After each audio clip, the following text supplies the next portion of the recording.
Proses kenabian Muhammad SAW.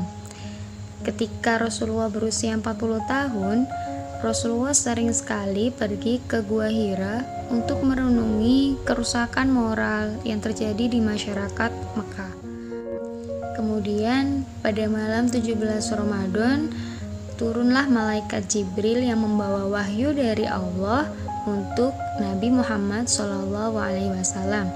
Wahyu tersebut berupa Quran Surat Al-Alaq ayat 1-5. Wahyu tersebut berbunyi, Bismillahirrahmanirrahim. Iqra' bismi rabbikal ladzi khalaq. Khalaqal insana min 'alaq. Iqra' wa rabbukal akram. Alladzi 'allama bil qalam. 'Allamal insana ma lam ya'lam. Yang artinya, bacalah dengan menyebut nama Tuhanmu yang menciptakan. Dia telah menciptakan manusia dari segumpal darah. Bacalah, dan Tuhanmulah yang maha mulia, yang mengajar manusia dengan pena. Dia mengajarkan manusia apa yang tidak diketahuinya. Quran Surat Al-Alaq ayat 1-5. Turunnya wahyu pertama itu merupakan tanda bahwa Nabi Muhammad telah diangkat oleh Allah menjadi Rasulnya, dan beliau pun segera melakukan dakwah untuk menyampaikan kebenaran agama Islam. Pada awal dakwahnya, Nabi Muhammad SAW melakukan dakwah secara sembunyi-sembunyi atau dakwah sirriyah. Beliau berdakwah selama 3 tahun lamanya untuk menentukan orang-orang yang mendukung beliau. Maka dari itu, Rasulullah hanya berdakwah di golongan terdekatnya saja, yaitu keluarga dan para kerabatnya. Orang-orang yang pertama kali masuk dalam agama Islam atau yang disebut dengan as-sabiqunal awwalun, yaitu ada Khadijah, yaitu istri Rasulullah, ada Ali bin Abi Thalib, ada Abu Bakar, Zaid bin Harisa, Utsman bin Affan, Zubair bin Awam, Abdurrahman bin Auf, Sa'id bin Abi Waqqas, Talha bin Ubaidillah, Bilal bin Rabah, dan Umar bin Khattab. Mereka inilah yang termasuk golongan as-sabiqunal awalun, yaitu orang-orang yang masuk Islam pada generasi awal. Mereka inilah yang menjadi pendukung setia Nabi Muhammad SAW.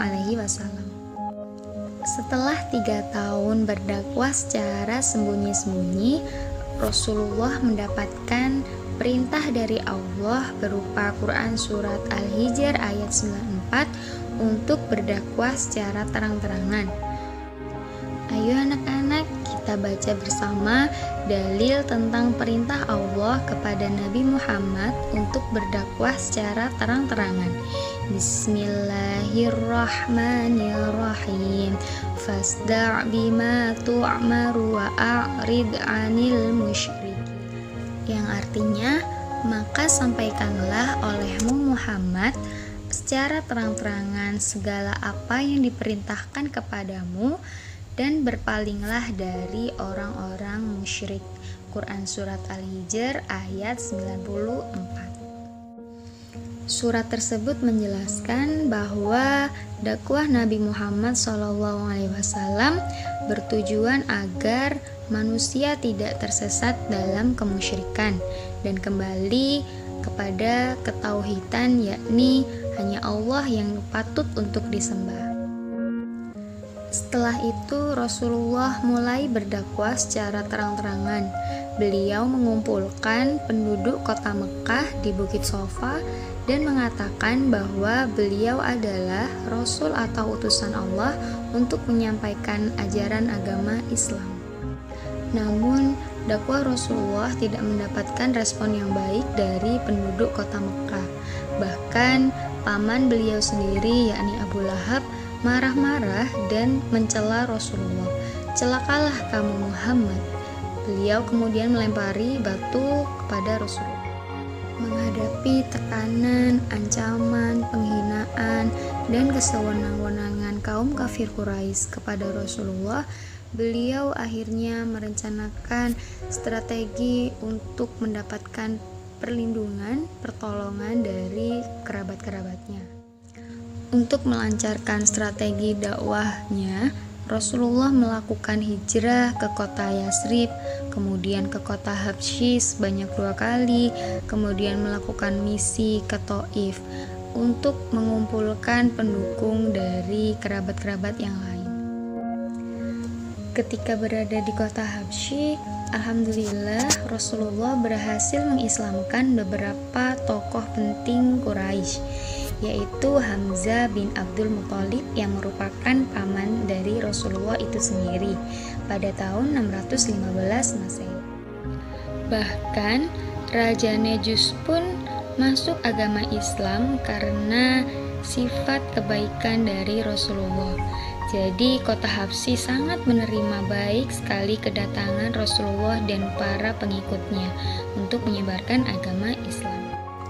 Nah, itu tadi beberapa penjelasan strategi dakwah Rasulullah di kota Mekah.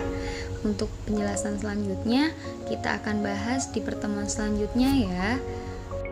Sebelum Bulaila akhiri, pesan ibu setelah melihat video ini, jangan lupa ya, berikan tanggapan kalian tentang materi ini tadi di kelas Edmodo di kolom komentar. Jangan lupa sebutkan nama dan nomor absen. Terima kasih sudah menonton video ini. Tetap semangat belajarnya. Jangan lupa selalu berdoa dan semoga ilmu kita menjadi bermanfaat. Amin. Wassalamualaikum warahmatullahi wabarakatuh.